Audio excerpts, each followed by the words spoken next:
পেহেলগাম গণহত্যার যে জঙ্গিরা এতদিন গা ঢাকা দিয়েছিল সেই জঙ্গিদেরকে খুঁজে বার করলো ভারতীয় সেনা। শুধু খুঁজে বার করলো নয়, একেবারে খতম করলো ভারতীয় সেনা, তার সঙ্গে জম্মু কাশ্মীরের পুলিশ এবং তার সঙ্গে সিআরপিএফ এর জওয়ান। এই তিন বাহিনীর যৌথ অভিযান অপারেশন মহাদেব, সেই অপারেশন মহাদেবের দারুণ সাকসেস। যেটা জানা যাচ্ছে যে এই জঙ্গিরা একটি স্যাটেলাইট ফোনকে অন করে, আর সেই স্যাটেলাইট ফোন অন হতেই ট্রেস করতে পারে ভারতীয় সেনা। তাদেরকে একটি জঙ্গলে ট্রেস করা হয়, সেই জঙ্গলটি শ্রীনগরের দাচিগাম জঙ্গল। সেই জঙ্গলে তারা 3 মাস ধরে গা ঢাকা দিয়েছিল। আর যে স্যাটেলাইট ডিভাইস তারা ব্যবহার করেছিল, এই স্যাটেলাইট ডিভাইস কিন্তু তারা সেই গণহত্যার সময়ও ব্যবহার করেছিল। বৈশরণ উপত্যকায় যখন তারা গুলি চালাচ্ছিল হিন্দুদের ওপর, সেই সময় তারা এই ডিভাইসের মাধ্যমে কথোপকথন করে, তারা নির্দেশ দেয়। আর সেই ডিভাইস সেই দিনের পর থেকে বন্ধ ছিল।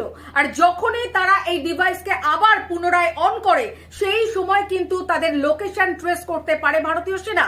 যেটা জানা যাচ্ছে যে তারা T-82 আলট্রাটেক কমিউনিকেশন ডিভাইস নামে একটি ডিভাইস তারা ব্যবহার করেছিল। আর এই ডিভাইসের পথ ধরেই কিন্তু এই 3 জঙ্গির একেবারে ঠিকানা খুঁজে বার করে। এবং যে জঙ্গলে তারা লুকিয়েছিল, সেই গভীর ঘন জঙ্গলে যখন এই বাহিনীরা অভিযান চালায়, সেই সময় তাদের সঙ্গে মারাত্মক গুলির লড়াই হয়। এই গণহত্যার যে মাস্টার মাইন্ড ছিল মুসা, যার আসল নাম সুলেমান শাহ, এই খতরনাক জঙ্গিকে প্রথম নিকেশ করা হয় এবং তার সঙ্গে তার আরো 2 সঙ্গী জিব্রান এবং আরো একজন যে আফগান জঙ্গি হামজা, এই 3 জনকে কিন্তু নিকেশ করে ভারতীয় সেনা। সোমবার একেবারে মহাদেবের যে বার, সেই সোমবারেই কিন্তু এই অপারেশন মহাদেব শুরু হয় এবং এই অপারেশন মহাদেব সকাল 8টা থেকে শুরু হয়। বেলা 11টা নাগাদ যখন এই জঙ্গল পেরিয়ে সেই জঙ্গি ডেরায় গিয়ে পৌঁছায় এই বাহিনী, সেই সময় তাদের সঙ্গে গুলির লড়াই হয় এবং এই গুলির লড়াইতে পরপর তারা খতম হয়।